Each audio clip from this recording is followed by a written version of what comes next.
What's up mga kanoo? Isang magandang gabi. Bigla nga ni tayo naganahan mag-voice over ngayon kasi tinitesting na po natin itong ating pinagmamalaking ENW wireless microphone na nabili po natin sa TikTok. Napakarami nagsasabi na kapag po tayo ay stress sa buhay at dami po nating iniisip na negativities, ay kailangan po nating mag-unwind at liwalin ang ating mga sarili. Liwalin? Magliwaliw. Ay basta yun. Kasi diba kapag bata pa tayo ay masaya lang, light lang, parang sarap bumalik sa pagkabata. So dahil nga walang problema ay gawin natin yung ginagawa ng mga bata kagaya nito. Naglalaro at nag-arcade. At syempre, ang walang kasawa ang pagsiswimming lalo na tag-init ngayon mga mare. Anong plano nyo? Nakapag-book na ba kayo sa 29 pesos ng Cebu Pacific dahil 29th anniversary na nga nila. Nung nag-try ako, napakaraming hidden charges ay parang ganun din naman. Bahala nga kayo dyan kasi dini sa amin nga ni. Sa Marinduque ay libre lang ang pagliligo sa dagat. Kaya nga ni kami may itim noong unang panahon ay. Kasi halos pamalo lang ang nagpapauwi sa amin. Sa mga oras nga na ito ay sasakay po tayo ng LRT train. Ayan, napakaganda nito talagang. Napakaraming tao at pasaherong sumasakay dito dahil nga mura ang pamasahe. Iwas sa traffic, tayo po ay pupunta sa Quiapo at bibisita sa napakahiwagang simbahan doon. Nandun ba si Tanggol ngayon at si Neneng B?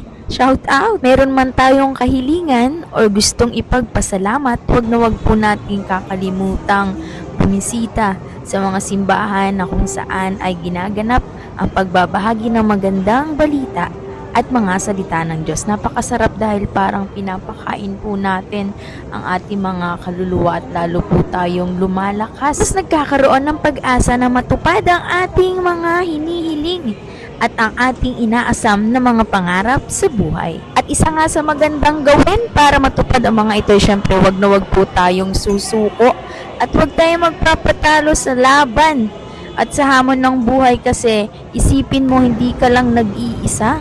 Ang lahat po ng tao na nandito ngayon sa mundong ibabaw ay kanya-kanya po ng pinagdadaanan. Hindi lang halata kasi yung iba marunong magdala at marunong silang magpatuloy kahit meron talaga silang dala-dala rin sa araw-araw. Pagkatapos nga ng maikling pagbisita doon, ay syempre tumungo na po tayo dito sa Manila Ocean Park. First time ko nga lang kakapasok dito kasi ewan ko ba parang ayaw ko pumunta dito before kasi mga isda lang naman ang nasa loob. Pero, syempre expect the unexpected, napakasaya at parang bumalik nga tayo sa pagkabata na mamumuling ka or mamamangyan sa mga samut-saring isda at kung anumang species na inaalagaan at pinipreserve nila.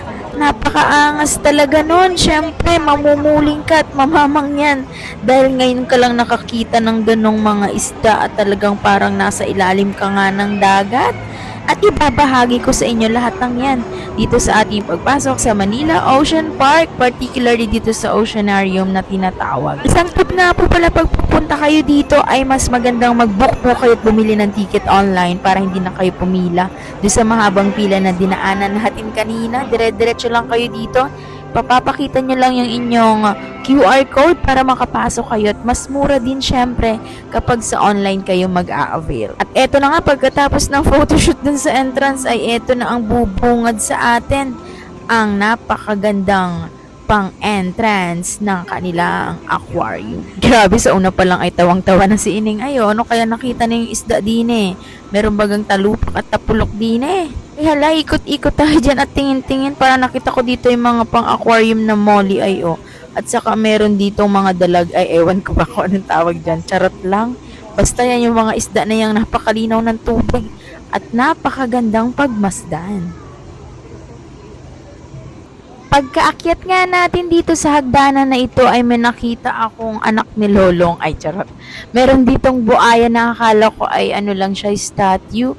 Pero totoo pala talaga siya. Maliit lang naman siya pero nakakatakot pa rin. Siyempre, baka magising yan at magpangkagat. Hala. Legit ba siya? Di ba gagalaw yan?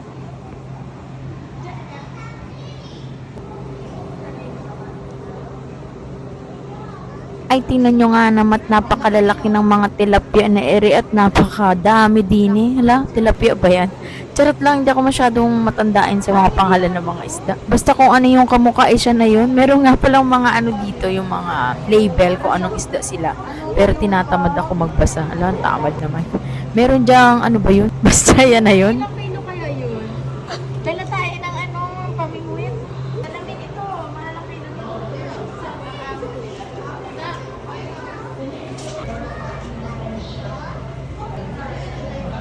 Ay, laki pala yun.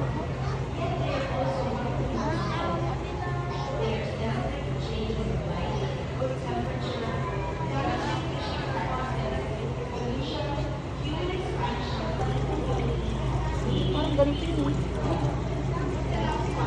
Ay tuwang-tuwa man din ang bata sa mga samut-saring uri ng isda dini ay at papasok na nga tayo dito sa madilim na part na to pero may ilaw naman. Talagang natuwa ako dito, akala ko kasi parang mga display lang siya pero isda pala siyang mahaba. Hindi pa ako nakakakita nito dini sa amin sa may hibasan pero ang cute lang kasi ayan mga ano sila dyan, nakatayo dyan sa white sand, napakaganda. At meron ditong parang tiger look na mga isda. Alam, pangit ko naman mag-voice over. Basta enjoy nyo lang kung anong mga nakikita dito sa ating camera. Meron pa nga dito parang nakalutang na kayakas. Ay, wala, kayakas. Ay, nako. Meron din dito mga baby shark. Baby shark. Ayan, at ang kanilang mga eggs. Eggs ba yun? Napakaganda din, napaka-aesthetic ng mga aquarium dito. Kasi napakaganda ng corals. Colorful. Ang daming basta yan na yun. May anchor pa ay napaka-astig. At ang blue ocean. Sa mga naghahanap nga pala dyan kay Nemo, nakita ko siya dito. Finding Nemo. Ang ganda, ang cute. Tapos meron pa dito mga kabayo. Ay aste. May mga seahorse na buhay na buhay. Sabi yan man din ay gamot sa hika. Hika ba yun? Totoo ba?